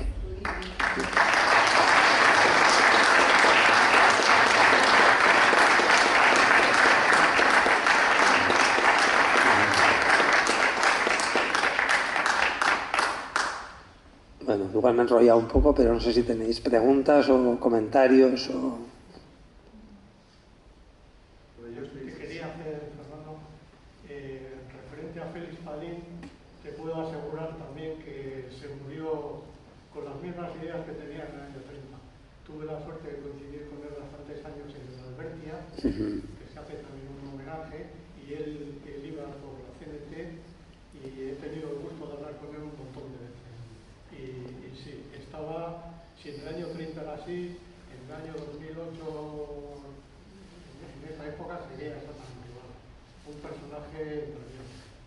Y sobre lo que has hablado, he visto, yo tengo una idea de que ha habido batallones de trabajadores en el puerto de Santurce, que no lo tenía reflejado, no sé. Tengo esa idea de que lo he leído y me lo han comentado en algún sitio. No sé, y referente a eso mismo, igual es una pregunta un poco capciosa tal, ¿qué te parece la decisión que toma cierta parte del gobierno vasco en el año 37 de dejar la industria pesada de la margen izquierda, sobre todo en el sector de Baracaldo, dejarla intacta a los franquistas cuando están entrando en Bilbao? Vale, Eduardo, bueno, como son 3 preguntas, luego a veces está bien hacer varias y luego contestar, pero casi mejor contesto porque si no se van a... Vale, lo primero, Félix Padín, pues por supuesto, vale, una de las grandes también... Nosotros siempre pensamos que hemos llegado tarde a investigar esto, pero también es verdad que llegamos un poco, porque tuvimos la posibilidad de hablar y de contar con la compañía de algunos de estos prisioneros, ¿no? Y uno de ellos fue Félix Padín. Félix Padín estuvo viniendo al homenaje de Vidangoz, yo creo que hasta el 2016. Entonces, no me acuerdo ahora exactamente, vamos, o hasta el 2015, hasta 2015, 2000, por ahí el año que viene. Vale, pues hasta el año anterior estuvo viniendo, ¿vale? O sea que, y bueno, y siempre con muchas ganas de colaborar. Félix Padín estuvo también declarando ante la jueza Servini, ante la jueza argentina, la querella, también metió ahí querella de trabajo forzado, y bueno, hay otros prisioneros, ¿no? También de los que siempre nos acordamos que estuvieron muchos años, Luis Ortiz Alfao, ¿no?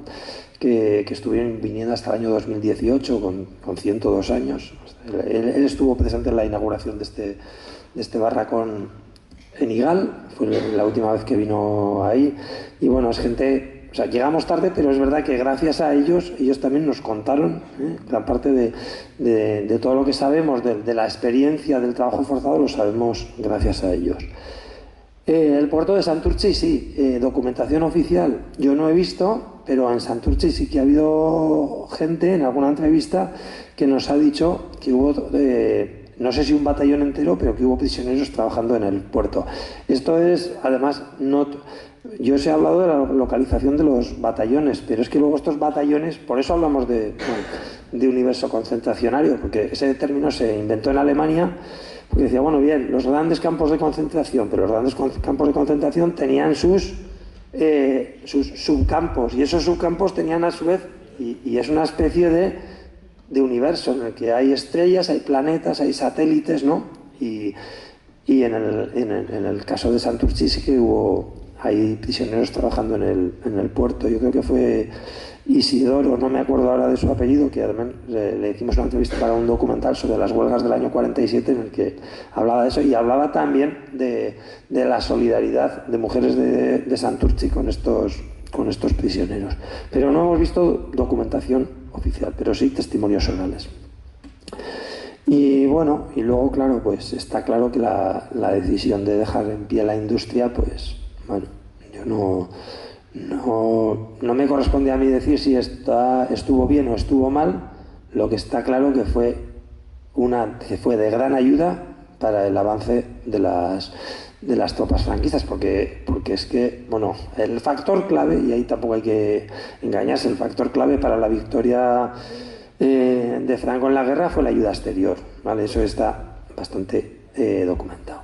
Ese es el factor clave, pero bueno, pero también es verdad que inicialmente las grandes zonas industriales, las zonas ricas del Estado español permanecieron al principio en manos republicanas, en manos del gobierno de la República, y sin embargo la toma de Vizcaya, de Guipúzcoa también, pero sobre todo la toma de la margen izquierda, cambia las tornas en ese sentido, porque por primera vez hay la posibilidad de empezar a fabricar munición de guerra de manera masiva, con la mejor tecnología del momento, aquí.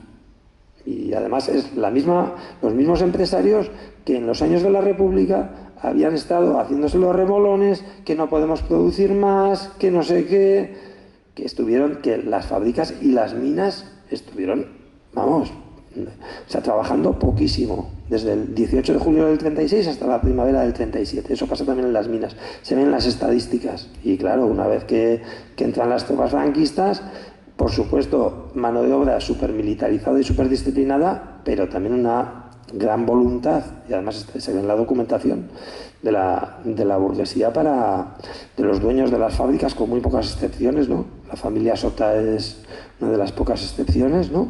Nacionalista, pero vamos, entonces está claro que, yo no voy a decir si estuvo bien o mal, pero que fue de gran ayuda para el avance de las tropas, para el avance del bando franquista en la guerra. Eso es indiscutible, y bueno, ahí hubo una decisión y hubo también diferencia de opiniones. Algunas fuerzas, sobre todo las fuerzas de izquierda, lo veían claro que eso iba a pasar, y sobre todo el PNV pues pensó que no estaba tan claro y que eso iba a empeorar más todavía las condiciones de vida de la gente aquí. Bueno, eso es lo que se dijo, y se dejó.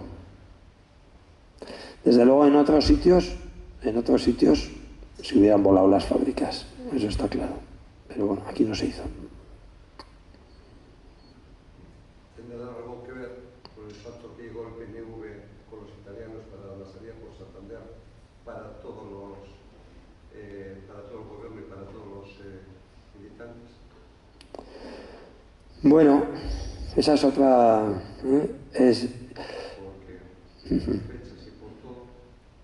Bueno, está claro que, bueno, yo creo que la realidad histórica es bastante más compleja, ¿vale?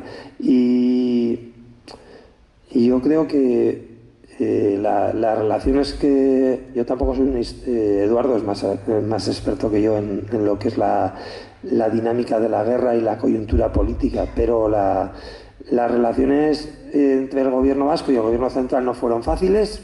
Dentro del gobierno vasco también hubo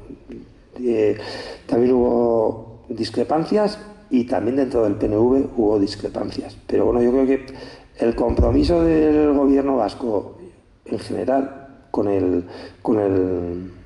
la causa antifranquista, yo creo que es clara, y el compromiso del PNV también, diría yo. Ahora, también es verdad que pues hay diferentes niveles de compromiso y también diferentes maneras dentro del nacionalismo. También había quien decía, no solamente el PNV, también fuerzas más radicales que decían, bueno, esa es la guerra de los españoles, ahora que hemos perdido, que se apañen ellos, ¿no? Pero también había gente también del nacionalismo de izquierdas, como ANV, que decía, esa es la guerra antifascista. Eso lo ha estudiado más Eduardo, ¿no? Y esa es la guerra antifascista, es la guerra de todos y de todas, independientemente de la patria, ¿no? Y bueno, sí, yo creo que sí, que hay mucho más de fondo, pero tampoco es tan fácil, ¿no? No se puede decir que de repente hubo una gran traición. Yo creo, nosotros hemos entrevistado también a buena parte de la gente que detuvieron en Santoña y tampoco sabían mucho, que ellos pensaban que podían continuar la guerra. Bueno, en fin. Asunto sí, más complejo, sí. Yo quería preguntarte algo más actual, no sé, más lo de Ezkaba se había traspasado a los fondos de memoria histórica, ¿no? ¿Y cómo está eso? Si lo han hecho la unidad. ¿Y qué pasa con el monumento a los caídos de Navarra? Pues nada, dos patatas calientes ahí en la misma pregunta. Ezkaba, una de las prisiones más duras del franquismo, no campo de concentración sino cárcel, pero bueno, a veces yo suelo decir, ahí murió mucha más gente que en campos de concentración, ¿vale? Porque se les fusilaba y también por las condiciones de vida, ¿no? Si conocéis, un fuerte militar excavado en el monte hacia abajo, ¿no? Yo creo que fue en la votación de los presupuestos del año pasado que se pactó que eso iba a pasar al gobierno de Navarra, que se iba a declarar lugar de memoria. Eso está en el aire, ¿vale? Y además que el usufructo, la propiedad iba a seguir siendo del Ministerio de Defensa, pero el usufructo iba a ser del Gobierno de Navarra para crear ahí un espacio memorial. Eso, por lo que yo sé, desde entonces está en proceso de negociación, que hay que hacer un convenio, que no sé qué tal. Así estamos. Yo soy relativamente optimista, pero bueno, no lo sé tampoco, no te sé decir.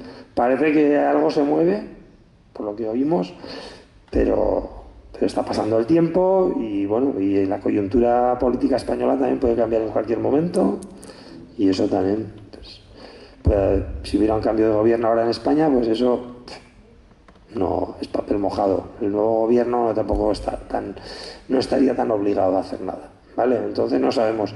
Lo que Ezkaba, si lo conocéis, Ezkaba sería un espacio, si estuviera al lado de París o al lado de Roma o al lado de Berlín, en fin, el problema sería la masificación, ¿no? Y el problema sería los permisos que darían a los directores para rodar películas ahí, ¿no? La gran fuga, no sé qué. Bueno, aquí es un espacio abandonado, en ruinas, interno, hasta hace poco utilizado por el ejército, para maniobras también dentro. Bueno, una gran oportunidad desaprovechada, un símbolo más del desastre de políticas de memoria que hemos tenido en general. Y bueno, pues ya veremos si hay cambio, ¿no? Y el monumento a los caídos de Pamplona, pues independientemente de lo que se haga o no, hoy en día, pues sigue siendo el monumento de exaltación del golpe de Estado más grande que hay en espacio urbano en todo el Estado español. Y ahí está. Está cerrado. Antes también se podía ver por dentro también tiene pues, simbología. Está cerrado, pero bueno, todo el gran significado del monumento hacia la ciudad ahí está. Y bueno, pues hay un debate en la ciudad sobre qué hacer con él y tampoco está claro lo que va a pasar. No está claro. A raíz de la grabación de Bernard Clement que hizo ahí, ¿se dejaron de hacer las misas que se hacían cada 18 del mes? Bueno, eso todavía es como más peliculero, ¿no? Peliculero porque es un espacio enorme que tenía también una cripta y una cripta como espacio religioso que sigue, que yo creo que ya no está desacralizado, pero todavía pertenece, es propiedad de la Iglesia. Y en esa cripta, un espacio religioso, se han estado haciendo misas, no diría clandestinas, pero bueno, misas cada 18 de julio y que no se anunciaban, pero que entre ellos ahí estaban, ¿no? Para juntarse. Y es verdad que Clemente Bernal, un fotógrafo, y Carolina también, no me acuerdo ahora de su apellido, estuvieron aquí. Ellos metieron ahí unas cámaras y todavía fueron condenados por grabar eso, ¿no? Cuando ya todo el mundo sabía que eso pasaba, pero encima ellos consiguieron la prueba documental. Las misas ahora parece que no se están haciendo, pero las misas se hacían en la cripta, que es propiedad de la Iglesia. O sea, quiero decir que todavía es como más complejo, ¿no? Pero se hizo una especie de división horizontal de la propiedad, o sea, división vertical de la propiedad, ¿no? Entonces, el subsuelo es de la Iglesia, pero del suelo para arriba es del Ayuntamiento. Y así estamos. Y bueno, pues sí, hay diferentes opiniones, pero a día de hoy, bueno, se consiguió algo. La plaza ya no lleva el nombre de Conde de Rodezno, se sacaron a los cuerpos de Mola y de Sanjurjo.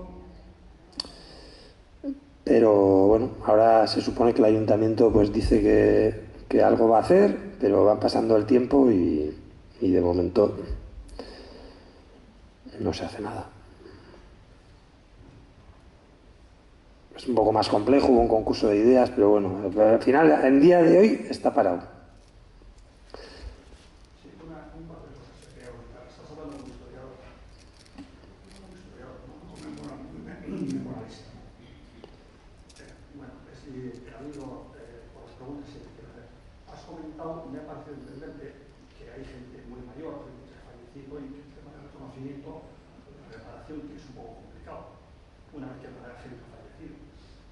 Pero yo creo que eso no es del todo verdad. Aunque la gente ha fallecido, siempre el reconocimiento, y yo creo que en el Estado español, no sé, y tampoco aquí en la comunidad autónoma, se ha producido un tema de deslegitimación total del franquismo.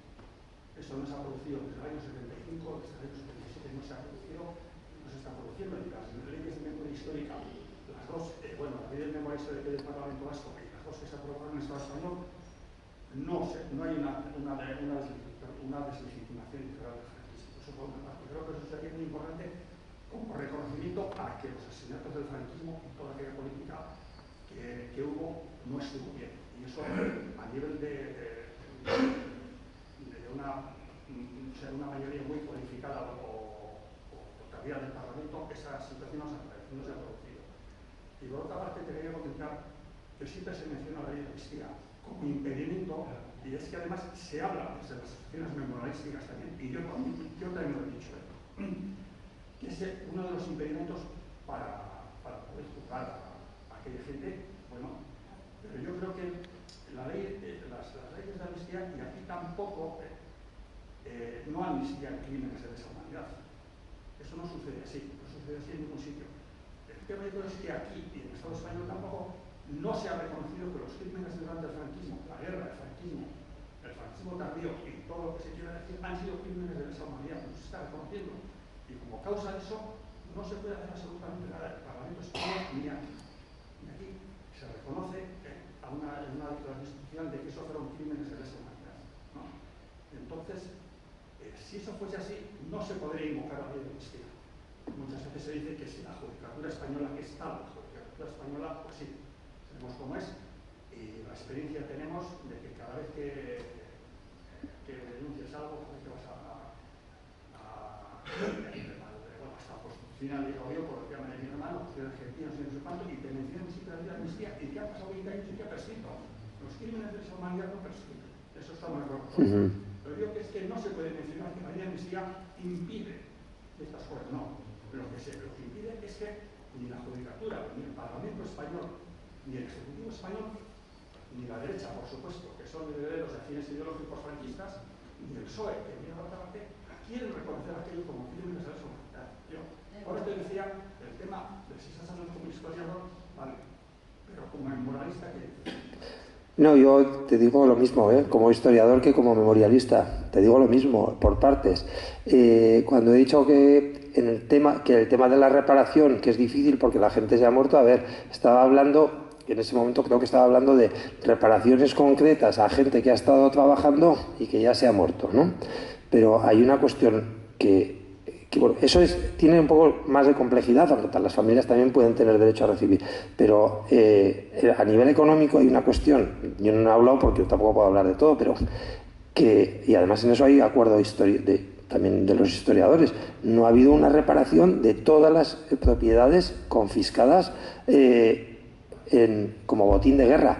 Se hizo para los partidos políticos, claro que se puede hacer. ¿Es complicado? Sí, es complicado. A veces no se puede devolver lo mismo, pero a todos los partidos políticos y sindicatos, a todos, se les devolvió un patrimonio que puede ser más o menos, pero que desde luego les vino muy bien, ¿no? A todos, ¿no? A todos. Desde los partidos pequeños republicanos, a los grandes partidos de izquierda, PSOE, PC, PNV, hasta la CNT, sindicatos. A las familias no. No ha habido un reconocimiento privado y eso se podría hacer. Se podría hacer cuando hay documentación sobre requisas. Se ha hecho algo con el tema, y se está empezando a hacer algo ahora con el tema de las obras de arte, que bueno, bien, está bien y además igual puede servir como elemento un poco, pues bueno, propagandístico, está bien, ¿no? Pero vamos, por supuesto que se puede hacer mucho a nivel de reparación y eso lo digo, a ver, yo no, o sea, creo que no, o sea, soy historiador y soy memorialista, soy las dos cosas, ¿no? Bueno, ahí, bueno, no sé, creo que o sea, lo que sí que puedo afirmar en ese sentido es que los efectos que tuvo, ¿no? Vale, y luego otra cuestión que has comentado, el tema de la ley de amnistía. A ver, la ley de amnistía se puede derogar por el Parlamento. Es decir, que no es, o sea, que cuando hablo de que la ley de amnistía es un problema, el problema no es la ley de amnistía, el problema es que la ley de amnistía siga. O sea, que en otros países las leyes de amnistía luego se han derogado. Entonces, y además, como tú dices, jurídicamente, la cuestión, los tratados internacionales sobre crímenes de lesa humanidad tienen un valor jurídico que está por encima de las leyes de amnistía. O sea, entonces, en ese sentido... No, pero además no es de... A ver, yo creo que la ley de amnistía es el símbolo, es la voluntad de que... Pero, por un lado está que se podría juzgar por encima de... Pero además, es que la ley de amnistía se puede derogar. Ya está. O sea, simplemente una votación parlamentaria. No se necesita más que una mayoría parlamentaria que quiera hacerlo. Pero, efectivamente, no hay voluntad política. No, así de claro. No hay voluntad política de derogar la ley de amnistía y no hay voluntad política de derogar, de calificar como crímenes de lesa humanidad, que no lo han hecho ni la ley del 2007 ni la del 2022. Y tampoco ha habido en ninguna de las dos leyes la voluntad de decir toda la legislación represiva emanada del franquismo queda anulada. Se dice que es ilegítima, se dice que es injusta, pero se puede anular, porque además hay capacidad jurídica para anularla. No, entonces dice, no, pero es que eso crearía inseguridad porque es lo que... Bueno, ya está. Todo tiene su complicación jurídica, pero si hay voluntad política se puede hacer, pero no ha habido. Desde luego, las grandes fuerzas políticas no han querido. En eso, pero además yo creo que eso es... luego cada uno puede hacer las valoraciones que quiera, pero eso es indiscutible. Eso es indiscutible. No ha habido reparación de todas las propiedades y dinero confiscadas como un resultado de la represión. No ha habido voluntad de querer anular la jurisdicción franquista, no ha habido voluntad de eliminar la ley de amnistía y no ha habido voluntad de aplicar la legislación internacional por encima de la legislación española. Eso quiere decir que... a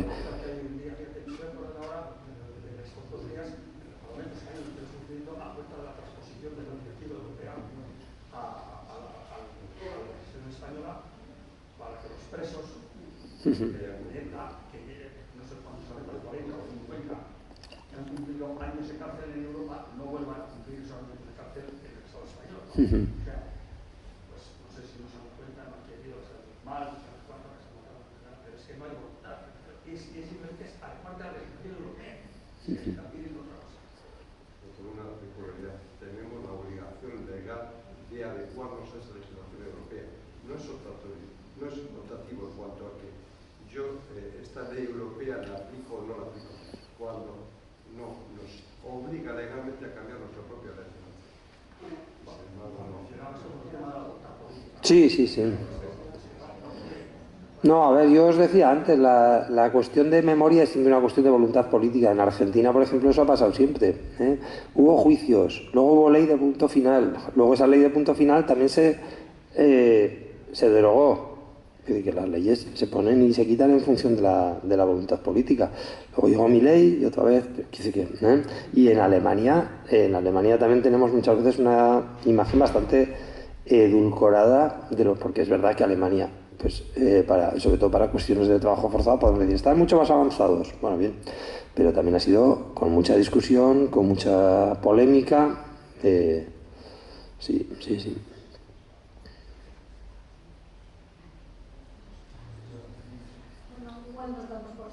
Vale. Vale. No, un placer. Quería comentar que tenemos precisamente una visita a las bodegas para tratar el tema in situ también y que va a ser el día 26 de octubre, que es sábado, y vamos a ver. Bueno, hay cartelitos para está anunciado en la agenda, pero sí que hace falta apuntarse para hacer, ¿vale? Si alguien quiere interés, ahora más tarde, porque se pone en contacto con alguno de nosotros, o en portugalete.oreitus@gmail.com. Y luego el día 22 tenemos también una conferencia sobre la Revolución del 34. No tengo el título ahora, está por el José Manuel, los rojos, octubre rojo, Portugalete. Y luego tenemos también aquí al amigo Renovales el 14 de noviembre, o sea que bueno, que seguimos trabajando, ¿vale? Eskerrik asko zuei eta segi lanean.